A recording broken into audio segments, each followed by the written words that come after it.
दोस्तों नमस्कार, मेरा नाम संजय मग्गू है और मौजूद है देश रोजाना के डिजिटल मीडिया प्लेटफॉर्म पर। आपके साथ बात करने चला हूं हरियाणा की राजनीति के अंदर जो लोकसभा चुनाव होना है उसमें हरियाणा का माहौल क्या बन रहा है। 25 तारीख को हरियाणा यानी कि 25 मई को हरियाणा के अंदर लोकसभा का चुनाव होगा।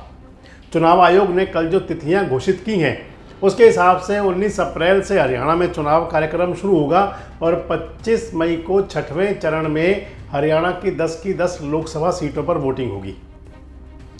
चुनाव के लिए जिस प्रकार की तैयारियां चुनाव आयोग की हैं, कुछ वैसी ही तैयारियां राजनीतिक दलों की हैं। और आज आपसे मैं बात करने चला हूं एक प्रमुख लोकसभा क्षेत्र, जीटी रोड बेल्ट का लोकसभा क्षेत्र कहें या धर्म नगरी, जहां से कि भगवान श्री कृष्ण ने गीता का संदेश दिया था, उस लोकसभा क्षेत्र की कुरुक्षेत्र के बारे में। कुरुक्षेत्र लोकसभा जो कि इंडिया गठबंधन के तहत जो गठबंधन हुआ है इंडिया का, यानी कि कांग्रेस और आम आदमी पार्टी, उसमें दो पार्टियां हैं हरियाणा की। आम आदमी पार्टी के हिस्से में गई है सीट कुरुक्षेत्र की और वहां से सुशील गुप्ता प्रत्याशी हैं। भारतीय जनता पार्टी किसको अपना प्रत्याशी बनाएगी अभी तक तय नहीं हुआ। रोज नए नाम आते हैं कुरुक्षेत्र को लेकर के, नए नए नाम चलते हैं, लेकिन अभी ये फाइनल नहीं है कि कौन चेहरा हो सकता है। कभी कैलाशो सैनी का नाम आता है, नायब सिंह सैनी वहाँ के सांसद थे, मुख्यमंत्री बन चुके हैं, अब विधायक बनने की तैयारी कर रहे हैं। अगली वीडियो में आपसे बात करूंगा मैं उस करनाल को लेकर भी।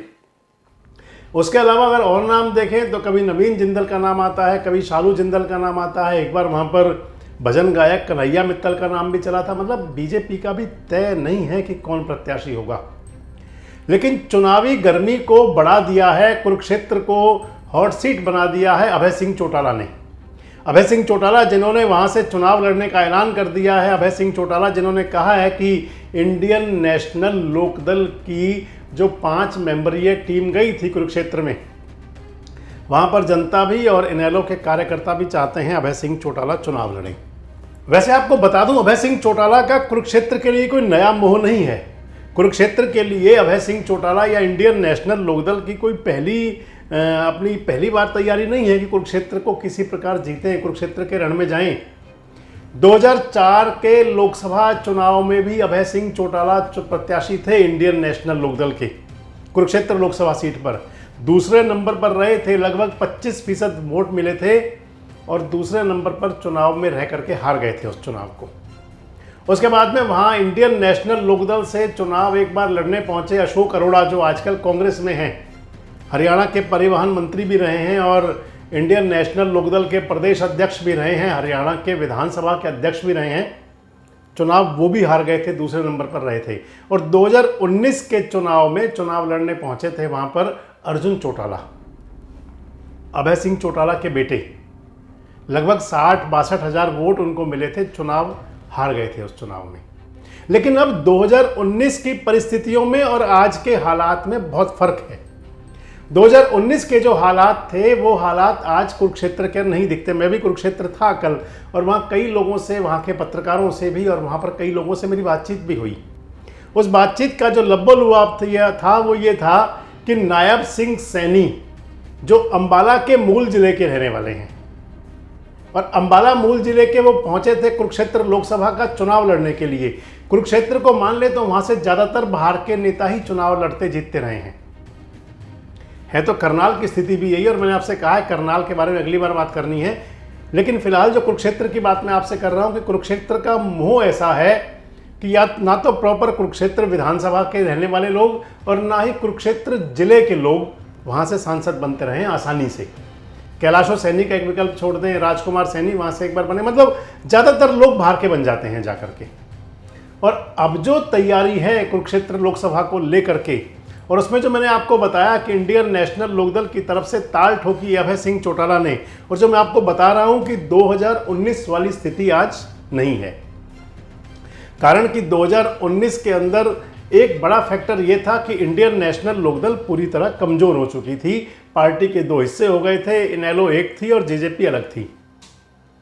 आज की स्थिति ये है कि इंडियन नेशनल लोकदल ने अपने आप को रिवाइव किया है। अभय सिंह चौटाला ने चाहे वो पदयात्राएं निकाल करके और चाहे वो मेहनत करके अपने आप को फिर दिखाने की कोशिश की है कि मैं संघर्ष भी कर सकता हूं और मैं आगे हूं अब भी। दूसरा वहां का देखें तो एक प्रमुख बात जो है, किसान प्रभावित करता है वहाँ के चुनाव को। और किसान के मुद्दे को अगर आप यूं मान करके चलें कि 2019 के बाद देश के अंदर 2 बार किसान आंदोलन हुए। पहली बार किसानों के फेवर में ही, किसान आंदोलन के समर्थन में ही अभय सिंह चौटाला ने विधानसभा से इस्तीफा दिया था। एलनाबाद में फिर से उपचुनाव हुआ था और किसानों के मुद्दे पर वो फिर से चुनाव जीतकर विधानसभा में पहुंचे थे। यानी कि अभय सिंह चौटाला ने किसानों को बताया था कि मैं आपका बहुत बड़ा शुभचिंतक और समर्थक हूं। तीसरा फैक्टर आप ये माने कि पिछला जो चुनाव था 2019 वाला, 2004 की बात आपसे नहीं कर रहे, पुराना दौर हो गया क्योंकि 19 से मुकाबला होना है, 19 की प्रतिस्पर्धा है। 2019 के चुनाव में अंबाला से एक प्रमुख जाट प्रत्याशी थे कांग्रेस पार्टी से, चौधरी निर्मल सिंह। चौधरी निर्मल सिंह का अपना अलग वजूद भी है। जाट समाज से, जट सिख से आते हैं, दोनों मतदाताओं को प्रभावित करते हैं। कुरुक्षेत्र के अंदर जाट मतदाता और जट सिख मतदाता दोनों की बड़ी संख्या है। सैनी मतदाताओं पर भी चौधरी निर्मल सिंह का ठीक ठाक असर है। इस लिहाज से माने तो निर्मल सिंह एक बड़ा फैक्टर था कि जो जाट मतदाता अर्जुन चौटाला की तरफ नहीं बढ़ा। और सबसे मेन बात बता दूं कि कुरुक्षेत्र लोकसभा में जाट मतदाता में सबसे बड़ा, अधिक जो मतदाता है वो जाट है, सबसे बड़ा वर्ग है जो, और उनका सपोर्टिव हो गया जट सिख। इन दोनों को मिलाकर के ले लें तो 5.5 लाख के आसपास वोट बनते हैं।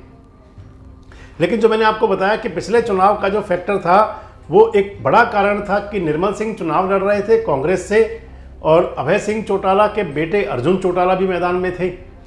उस स्थिति में ये सब मिलकर के जो हुआ, जिसकी वजह से वो वहाँ अर्जुन चौटाला कमज़ोर पड़े। किसान आंदोलन अब की बार बड़ा मुद्दा बनना है, फैक्टर है आज भी हरियाणा की राजनीति में। जाट प्रत्याशी दूसरा लगता है कि कोई और ना हो, अगर जननायक जनता पार्टी ने किसी को, जाट नेता को ना उतारा। और सबसे बड़ी बात यह कि जननायक जनता पार्टी जाट मतदाताओं को कितना प्रभावित कर पाएगी अब। इसलिए माना यह जा सकता है कि जाट मतदाता झुकेगा अभय सिंह चौटाला की तरफ। इसके साथ साथ जट सिख मतदाता भी जुड़ेगा अभय सिंह चौटाला की तरफ। और फिर उसके साथ में अगर मान करके चले तो अगर बीसी मतदाता, खासकर बैकवर्ड मतदाता, सैनी समाज की तो आप माने कि नायब सिंह सैनी भले ही मुख्यमंत्री बने, लेकिन जहां समर्थन होता है वहां विरोध भी होता है। आप यही मान करके देख ले कि भारतीय जनता पार्टी में भी अगर सैनी प्रत्याशी नहीं हुआ तो फिर आप मान के चलना कि सैनी वोटों का पोलराइजेशन नहीं हो पाएगा बीजेपी की तरफ। उस स्थिति में सैनी मतदाता भी बटेगा जरूर, भले ही मुख्यमंत्री आज सैनी समाज का हो। क्योंकि कुरुक्षेत्र के अंदर भी अगर आप माने तो 3 धड़े रहे, चाहे वो नायब सिंह सैनी आज प्रदेश अध्यक्ष बनने के बाद मुख्यमंत्री बन गए, सर्वमान्य नेता मान सकते हैं कि बीजेपी के लिए हो वो, लेकिन इसके बावजूद आप मान करके चलें कि भारतीय जनता पार्टी में जब वो प्रदेश अध्यक्ष थे तब भी पवन सैनी जो वहाँ के नेता रहे हैं, रादौर से चुनाव लड़ते रहे, उनका टिकट कटा। इसके साथ साथ दूसरे जो नेता वहाँ पर कैलाशो सैनी हैं, सांसद रही हैं 2 बार, वो भारतीय जनता पार्टी में शामिल हुई, लेकिन जो भारतीय जनता पार्टी में उनकी स्थिति बनी, आज तक कभी कुछ मिला नहीं उनको। टिकट मिलना तो दूर की बात है, कोई बड़े पद या सम्मानजनक ओहदा वो भी नहीं मिला, और अब की बार पूरी रेस में वो भी हैं। अगर सैनी प्रत्याशी नहीं होता बीजेपी का, ओबीसी प्रत्याशी नहीं होता, जो चर्चाएं हैं नवीन जिंदल या शालू जिंदल या ये जो नाम चल रहे हैं, कहीं मनिंदरजीत सिंह सिरसा का नाम आ जाता है, मतलब सभी बाहर के लोग हैं, और अगर कोई भारी प्रत्याशी हुआ और ओबीसी और सैनी प्रत्याशी नहीं हुआ तो फिर आप मान के चलना कि एक तरफा वोट डलवाना मुश्किल पड़ जाएगा। नायब सिंह सैनी आज मुख्यमंत्री हैं, लेकिन अगर आप माने तो जो नायब सिंह सैनी का वहाँ पर जो वर्क प्रोफाइल था कुरुक्षेत्र लोकसभा के लिए, अगर उनको सांसद का टिकट मिलता तो राजनीतिक सूत्र जो बताते हैं, वहाँ की जो पॉलिटिकल हवाएं कहती थी, वो बीजेपी के लिए वो स्थिति नहीं थी जो 2019 वाली थी। और अब जो मैं आपसे कह रहा हूँ कि अभय सिंह चौटाला के आने के बाद में क्या राजनीतिक सिनेरियो, पॉलिटिकल हालात वहाँ के बिल्कुल चेंज होंगे। नंबर 1 जाट मतदाता, नंबर 2 जट सिख, तीसरा किसान फैक्टर, चौथा अगर बीजेपी से किसी सैनी प्रत्याशी को टिकट ना मिला, 5वां अगर वहां पर बीजेपी ने भी किसी वैश्य समाज के मतदाता प्रत्याशी को, अग्रवाल समाज के प्रत्याशी को उतारा तो, क्योंकि सुशील गुप्ता पहले से वहां पर वैश्य प्रत्याशी, उनके वोट बढ़ जाएंगे आपस में। इन सबको देखते हुए आप मान लें कि अभय सिंह चौटाला ने अपनी दावेदारी पेश करके कुरुक्षेत्र के रण को भीषण तो बना दिया है, कुरुक्षेत्र के रण को रोचक बना दिया है। और आप मान लें कि हरियाणा की जिस प्रकार से अभी रोहतक हॉट सीट मानी जा रही है कि रोहतक हॉट सीट है, हॉट सीट तो सभी होती हैं, जहाँ जहाँ चुनाव होता है वहाँ वहाँ के जिले के लोग, लेकिन हुआ ये करता है कि वहाँ सबकी नज़र होगी, तो रोहतक पर सबकी नज़र होगी तय है। इसके बाद जो दूसरी सीट बन गई वो कुरुक्षेत्र बन गई कि कुरुक्षेत्र पर सबकी नज़र रहेगी कि अभय सिंह चौटाला कैसा प्रदर्शन करते हैं, क्योंकि अभय सिंह चौटाला का इस लोकसभा में जो प्रदर्शन होगा, खासकर जहां से वो खुद लड़ रहे हैं, तो फिर आप मान लें कि दूसरी सीट सिरसा, अगर इन सीटों पर उनका प्रदर्शन ठीक होगा या प्रदर्शन कैसा होगा, इस पर नज़र भी रहेगी और इसका असर पड़ेगा 2024 में जो फिर विधानसभा के चुनाव होने उसमें। तो आप मान करके चलें कि कुरुक्षेत्र के लोकसभा सीट से आपको चौंकाने वाले परिणाम भी मिल सकते हैं। हालांकि हम कुरुक्षेत्र चाहे हो या हरियाणा की सभी लोकसभा सीटें हैं या हरियाणा के साथ लगते राज्यों की सीटें, जब जब वहाँ मतदान होगा आपको उससे पहले वहाँ के हालात के बारे में बताया जरूर करेंगे कि कहाँ की क्या स्थिति है, क्या हो सकता है।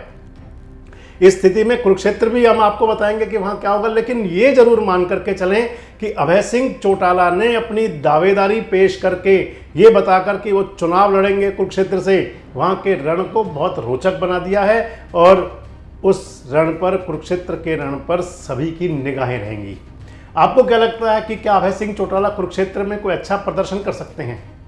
आपको क्या लगता है कि भारतीय जनता पार्टी, क्योंकि आने वाले 2-4 दिन में प्रत्याशी तय हो जाएगा, कुरुक्षेत्र में किसको अपना चेहरा बना सकती है? और आपको क्या लगता है कि क्या हरियाणा में बीजेपी पिछला प्रदर्शन 10/10 दोहरा पाएगी? कमेंट्स बॉक्स में अपनी प्रतिक्रिया जरूर दें और इस प्रकार के वीडियोस अपडेट्स के लिए हमारे साथ जुड़े रहें, देखते रहें देश रोजाना। हमारे साथ जुड़े रहने के लिए देखते रहिए देश रोजाना का YouTube चैनल सब्सक्राइब कीजिए। साथ ही देश रोजाना की खबरें सबसे पहले देखने के लिए प्रेस कीजिए बेल आइकन।